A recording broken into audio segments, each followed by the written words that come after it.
So, we have been talking about various parenting styles, and we have been talking of all the parenting styles we don't approve of, we disapprove of. So, what is it which is a good parenting style? What is it that would make you a good parent? We are not saying there are bad parents or good parents. We are saying there are parents with a different style of parenting. There are certain things जो हमें ध्यान में रखनी है जब हम parenting कर रहे हैं. आज हम उसी पेरेंटिंग स्टाइल की बात कर रहे हैं डॉक्टर अमिता के साथ. डॉक्टर अमिता हमें आज बताएंगी द बेस्ट पेरेंटिंग स्टाइल, जो कि है अथॉरिटेटिव या democratic and encouraging parents. Hi Dr. Amita, welcome back to our session. It is always lovely to have you. And so, Dr. Amita today is going to be talking to us about the best parenting style, so to say, which is democratic and encouraging. And in the normal psychology terms, we say authoritative parents. What kind of parents are these? ये करते क्या हैं जो ये एक अच्छा parent बन जाते हैं? डॉक्टर अमिता से सुनते हैं. आशिमा, कहीं ना कहीं again is a backhanded compliment to their parents. जो डेमोक्रेटिक पेरेंट्स होते हैं जनरली उनके अपने पेरेंट्स की पेरेंटिंग स्टाइल एक अच्छी होती है, खूबसूरत होती है, डेमोक्रेटिक होती है, एनकरेजिंग होती है, पॉजिटिव होती है, और उन्होंने वो चीज़ें सीखी डायरेक्टली, इनडायरेक्टली, कॉन्शियसली, अनकॉन्शियसली अपने पेरेंट्स से या अपने आसपास जो माहौल था पॉजिटिव होगा जी. तो डेफिनेटली उनकी पर्सनालिटी में भी पॉजिटिविटी आई और वो अपने बच्चों को एक इक्वल पार्टनर की तरह डील करते हैं हर चीज में. सो डेमोक्रेटिक इज कि मैं भी ऐसा करता हूँ, आप भी ऐसा करिए. So follow what I am doing. So values are not taught, they are caught. So when children see कि पेरेंट्स प्यार से बात कर रहे हैं, सबकी राय लेते हैं, सजेशंस लेते हैं, एक दूसरे को कन्विंस कराने की करते हैं, कोशिश करते हैं अपना point of view, because not every time the child will be able to understand और comprehend your point of view. लेकिन उसकी भाषा में जितना उसको समझ आ सके, जितना उसकी कॉम्प्रिहेंशन लेवल समझ सके, एज अप्रोप्रिएट एक्सप्लेनेशन दे दी जाए बच्चे को, उसको एक इक्वल पार्टनर की तरह फीलिंग हो कि मैं भी फैमिली का एक इम्पोर्टेंट हिस्सा हूँ. Just because I happen to be small today doesn't mean कि मेरी ओपिनियन मैटर नहीं करती, मेरे थॉट्स मैटर नहीं करते, मेरी फीलिंग्स मैटर नहीं करती, मेरी इमोशंस मैटर नहीं करती, या मुझे सिर्फ दबाया जाता है कि हमने बोला ना ये रूल है तुम्हें फॉलो करना है.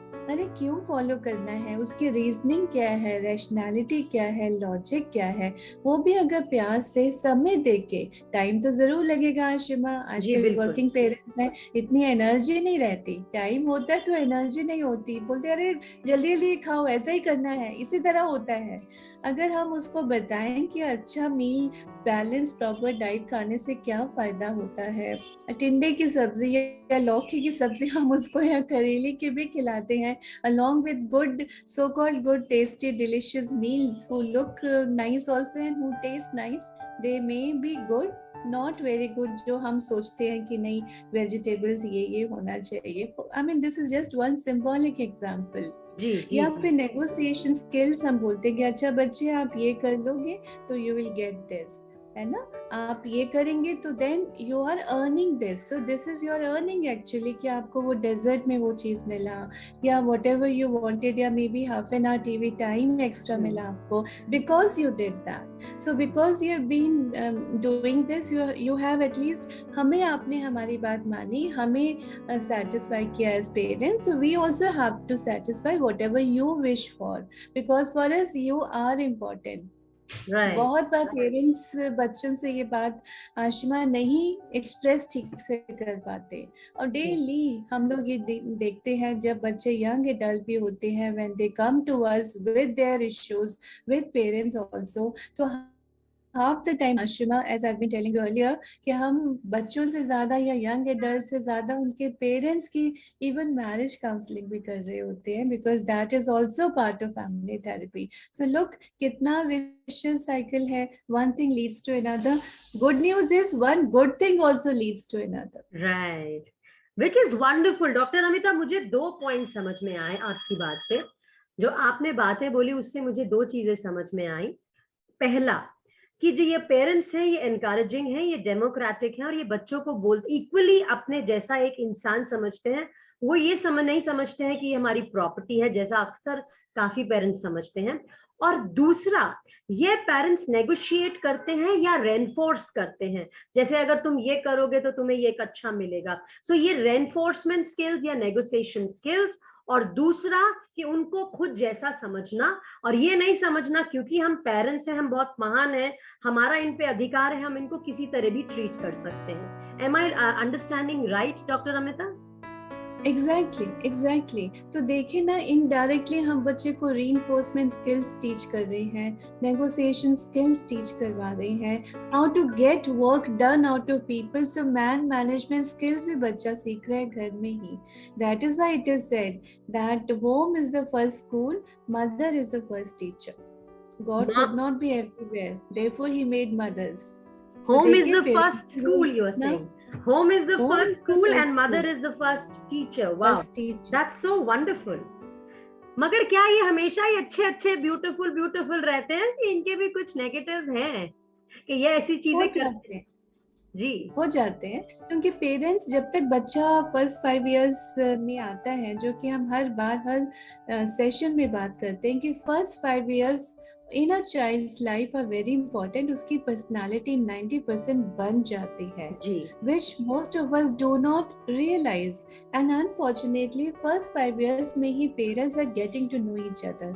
आई am not only talking about arrange marriages, I am also talking about love marriages, जहाँ आप कॉन्शियस डिसीजन लेके लाइफ पार्टनर चूज करते हैं। But only when you start living with each other, तभी तो समझ में आता है एक दूसरे की इडियोसिंक्रेसीज and other issues of living together. So by the time first 5 years में हमें समझ आता है, we navigate through these relationships and interplay of these relationships, बच्चे का तो 90% personality बन गया ना, हो गया। So we have to be very very careful. I think आप बिल्कुल सही कह रहे हैं। तो आपको लगता है जो आजकल कंसेप्ट आ गया डेटिंग का, कि आप शादी से पहले 1-2 साल डेट करते हो ताकि आप एक दूसरे को समझ सको, और तभी आप डिसीजन लेते हो, एक कॉन्शियस डिसीजन एक दूसरे को शादी करने का, क्योंकि by that time at least you know the major in goods and bads of each other. तो जब आप एक कॉन्शियस डिसीजन लेते हो पेरेंट बनने का, आपको ये पता है कि आप दोनों एक दूसरे को समझते हो, अपने एक दूसरे की अच्छाई और बुराई समझते हो। ये अलग बात है डॉक्टर अमिता कि शादी के बाद शायद बहुत सारे ऐसे पहलू इंसान के सामने आ जाते हैं, और एक लड़की या एक वाइफ या एक हस्बैंड एक दूसरे को ये कहते हुए मिलते हैं, अरे शादी से पहले तो ये ऐसा नहीं था, शादी से पहले तो ये ऐसी नहीं थी। सो आई थिंक वो एक दूसरे को अपनी एक अलग ही इमेज बना रहे होते हैं, या कॉन्शियसली या अनकॉन्शियसली अपना रियल सेल्फ प्ले नहीं कर रहे होते हैं। आपको क्या लगता है इसमें से कौन सी बात जस्टिफाइड है? देखिए, दोनों ही बातें जस्टिफाइड है। हम अपना एक तो चॉइसेस कर रहे होते हैं, डेटिंग हम हर एक के साथ तो नहीं करते ना, जिसके साथ हमें थोड़ा सा एक मन दिल का थोड़ा सा रिश्ता कायम होने लगता है, जो अच्छा लगता है फॉर वेरियस रीजंस, डेटिंग उसी के साथ करते हैं। That is one aspect. Another aspect is कि of course we are on our best behavior and the other person is on their best behavior. It's only when you start living in together, and I'm telling you, not only live in the live-in sense, because बहुत सारे live-in couples when they get married again roles change हो जाते हैं। They say अरे अभी तक तो live-in हम 2 years में थे, you were doing like this, you were not doing like this, and suddenly you have changed completely and absolutely. I don't know who you are, whether it's a boy or the girl. These are the very common dialogues which we hear all the time. So living in India is there. We have to accept that. हम बोले नहीं नहीं हमारी तरफ तो नहीं हो रहा. People, we know ऐसा कुछ नहीं है. But just by shutting our eyes to the situation, we cannot claim कि that is not happening. So dating is happening, live-ins are happening, and people are saying why not? Many youngsters say हम dress भी लेते हैं आशिमा, तो trial room में जाके देखते हैं कि हाउ इट नाइस, तो बोलते हैं एक पार्टनर हम सिलेक्ट कर रहे हैं for marriage. Marriage is meant to be for keeps. It's not कि अभी मन किया तो आज शादी कर ली, 2 साल बाद हमारा मन उतर गया तो चेंज कर लिया. अनफॉर्चुनेटली कुछ ऐसे इंसिडेंट्स हो जाए तो अलग बात है, but no one gets married to get a divorce. Absolutely. मुझे तो बड़ा रिवोल्टिंग एक आइडिया आया कि अगर आदमी लिव इन के अंदर ही एक दूसरे को समझ के एक बच्चा पहले ही पैदा कर ले, आपको लगता है शायद वो ज्यादा अच्छे तरीके से उसको स्किम थ्रू कर पाएंगे? क्योंकि हमारे समाज में जो लेबल है शादी, मैरिज, द मोमेंट हम मैरिज कहते हैं इक्वेशंस कंप्लीटली चेंज हो जाती हैं। लिव इन के अंदर जो पेरेंट्स हैं वो भी थोड़ा डिफरेंट एटीट्यूड रखते हैं और लड़के को या लड़की को समझने का कोशिश कर रहे होते हैं, मगर the moment marriage happens the ball game changes completely. बहुत सारे रिश्तेदार एंटर हो जाते हैं, बहुत सारे लोग एंटर हो जाते हैं और रिलेशनशिप को अंडर स्क्रूटनी डाल दिया जाता है, जो अभी भी लिव इन के अंदर या एक डेटिंग के अंदर स्क्रूटनी में नहीं डाला जाता है। आप क्या बोलोगे इसके बारे में? एग्जैक्टली वो छोटी छोटी चीजें are seen with the magnified lens कि अच्छा तुम ऐसे करते हो, वो ऐसे करती है, बिकॉज रिलेशनशिप्स का डायनामिक चेंज हो जाता है the moment one gets into marriage state. और बहुत सारे यंगस्टर्स आजकल कह रहे हैं कि मैरिज ही क्यों करें, जब हमारे पेरेंट्स का एग्जाम्पल सामने है, औरों के एग्जाम्पल सामने है कि लड़ाई करना है, डिसरिस्पेक्ट करनी है, एक दूसरे के फैमिली मेंबर्स पे कीचड़ उछालने कि तुम्हारी साइड ऐसी, तुम्हारी साइड ऐसी, so why should we get married at all? So बहुत बार youngsters they come and say that we are very happy dating, if we don't like someone we can always change the partner. And why shouldn't we change the partner? Why should we be stuck with the same partner for life? You know, अगर हमें आपकी कोई बात नहीं पसंद आई या you show me disrespect, why should I be stuck with the person who is showing me disrespect? So coming back to parenting, coming back to the democratic or authoritative or the encouraging parents, हमने उनके दो positives तो discuss कर लिए, मगर as a human being जब हम authority की बात करते हैं, कहीं ना कहीं दिमाग में ये तो रहता है कि हम पेरेंट्स हैं, और अगर बच्चा, जैसे कि आपने कहा कि पहले 5 साल फॉर्मिंग ईयर्स होते हैं बच्चे के, और उन 5 साल के अंदर शायद बहुत केयर करने की जरूरत है, बच्चे के पैटर्न्स को समझने की जरूरत है, क्योंकि सोशल लर्निंग थ्योरी कहती है कि बच्चा सब कुछ घर से ही सीखता है, और पहले 3 साल तक तो वो बाहर बिल्कुल भी कहीं जाता ही नहीं है, ओनली आफ्टर 2.5 और 3 वो प्ले स्कूल जाना शुरू करता है। और जैसा कि हमें ये भी मालूम है कि हम 8 stages of psycho social development की बात कर चुके हैं, कि बच्चा उसको ट्रस्ट करना सीखता है माँ बाप को, या उसमें अपने आप में एक कॉन्फिडेंस आता है। तो और क्या चीजें हैं जो ये पेरेंट्स करते हैं ताकि they can really make their children be better, feel confident, and trust their parents and trust others around and feel happy instead of feeling stressed? Such parents, they spend quality time with them. They actually sit and talk and connect with them, interact with them, play with them at their level, talk to them. वो बड़ों की बातें भी, बहुत सारी बातें होती है जो हमें लगता है बच्चों को समझ नहीं आएगी, ऐसा नहीं होता, बच्चों को सब समझ आ रहा होता है। तो एज अप्रोप्रिएट लैंग्वेज में बच्चों को कुछ पॉइंटर्स बताना, उसके बाद उनकी राय लेना, उनका ओपिनियन लेना, their perspective, we have to give them time to come out with those expressions. तभी बच्चा assertive हो पाएगा, अपनी फीलिंग्स को एक्सप्रेस कर पाएगा, अपनी इमोशंस को एक्सप्रेस कर पाएगा। तो ऐसे पेरेंट्स आपस में भी एक दूसरे के साथ पॉजिटिव रहते हैं। They one can agree to disagree without being disagreeable. इसी से हम अपने जब बच्चे पेरेंट्स को देखते हैं कि वो मम्मी अपनी ओपिनियन रख रही हैं तो पापा सुन रहे हैं, फिर पापा ने अपनी ओपिनियन रखी, मम्मी ने सुनी, और अगर डिसएग्री किया तो उन्होंने एक दूसरे को बोला कि भाई I understand what you are saying, लेकिन ऐसा करें तो, या मुझे ऐसा नहीं अच्छा लग रहा तो ऐसा कर लें। तो when they are coping styles of negotiation, they learn from their parents. तो जब पेरेंट्स ऐसा बिहेव करते हैं बच्चों के सामने, तो बच्चे अपनी क्लासमेट्स के साथ, सिबलिंग्स के साथ, और as they are growing up they will also learn these skills, और ये बहुत happy memories they make together. So जो आपने बोला कि ऐसे पेरेंट्स क्या करते हैं, they make happy memories for their children. They make happy memories. Wow, it's so wonderful. और आपने जो एक ब्यूटीफुल सा जो बोला ना, मुझे 2 शब्द याद आए, that they don't dictate but they discuss. So आप डिक्टेशन तो किसी को भी दे दोगे, मगर आप डिक्टेट करने की कोशिश करोगे तो रिवोल्ट होगा। मगर आप डिस्कस करोगे तो आप कैमराडरी बनाओगे, एक टीम स्पिरिट बनाओगे, आप बच्चों को सोचने पे मजबूर करोगे कि भैया ये ऐसे भी हो सकता है, and there is an exchange of opinions which is happening instead of dictation कि भैया तुम्हें ये करना है। जबकि कई सिचुएशंस पे डॉक्टर अमिता ये करने की जरूरत पड़ती है मेरे ख्याल से पेरेंट्स को, और आप मुझसे ये अग्री भी करोगे कि कई सिचुएशंस पे जब बच्चे एडमेंट हो जाते हैं, पेरेंट्स को उनका they have to put their foot down and they have to say no, when I am saying this is it, respect my opinion because as an elder और as an experienced person I feel I am right. और ये उन situations में होता है जब वो logger heads पे आ जाते हैं। आपको लगता है कि ये सिचुएशंस लॉगर हेड्स है जहां बच्चे पेरेंट्स की बात नहीं समझ पा रहे हैं, और पेरेंट्स को इतना ट्रस्ट है कि हम उनको इतनी समझ और इतनी अक्ल दे चुके हैं कि हम उनकी ओपिनियन लेते हैं, मगर ऐसी सिचुएशन पे जहां हमें अपना पुट डाउन करना है हम करेंगे। How do you react to something like this? Ashima, you never listen to me. I always tell you this, but you never listen to me. I'm telling you do this, and okay, be done with it.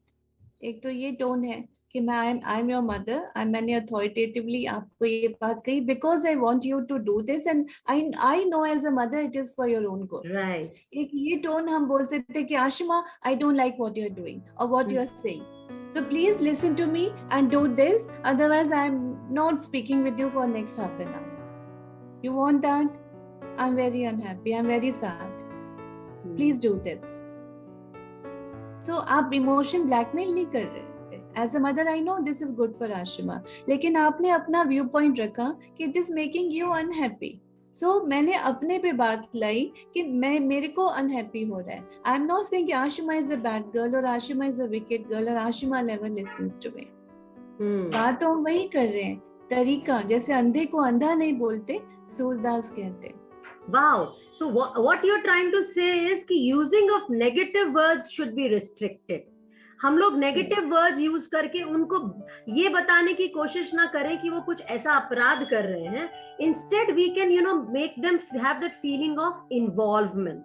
Like I have discussed with you, मैं अपने बच्चों को sorry thank you करना सिखाया, और बच्चे जब बड़े होते हैं डॉक्टर अमिता, चैलेंजेस तो बहुत हैं। Even I am as a mother of tweens जो कि अब 10 साल के होने वाले हैं, बहुत मेजर चैलेंजेस फेस कर रही हूँ, और मैं खुद भी उनसे समझने की कोशिश कर रही हूँ। And I do get frustrated and I do give in, I do shout sometimes, but then when I do shout because out of sheer frustration, I make it a point, that I go back to them and say sorry. तो होता क्या है कई situations में, जब मैं उनके ऊपर गुस्सा होती हूँ कि why are you not listening to me, you're making me feel bad and all, हाँ अभी पता है, अभी तो चिल्ला रही हो, बाद में जाके बोलोगी I am sorry I shouted, I never meant to shout on you. So, but when they say learning the skills, they are learning the skills of of connecting and reconnecting with the loved one again. Yeah, isn't that important? Yeah. So then when they say this, I don't bounce back on them and say, मैं तुम्हारी mummy हूँ, तुम मुझसे ऐसे कैसे बात कर सकते हो, तुम्हें क्या लगता है, मैंने तुम्हें पैदा किया है, मैंने तुम्हें पैदा करके अपराध कर दिया, हमने बच्चे किस लिए पैदा किए हैं, जो कि जनरल स्टेटमेंट्स हैं पेरेंट्स की।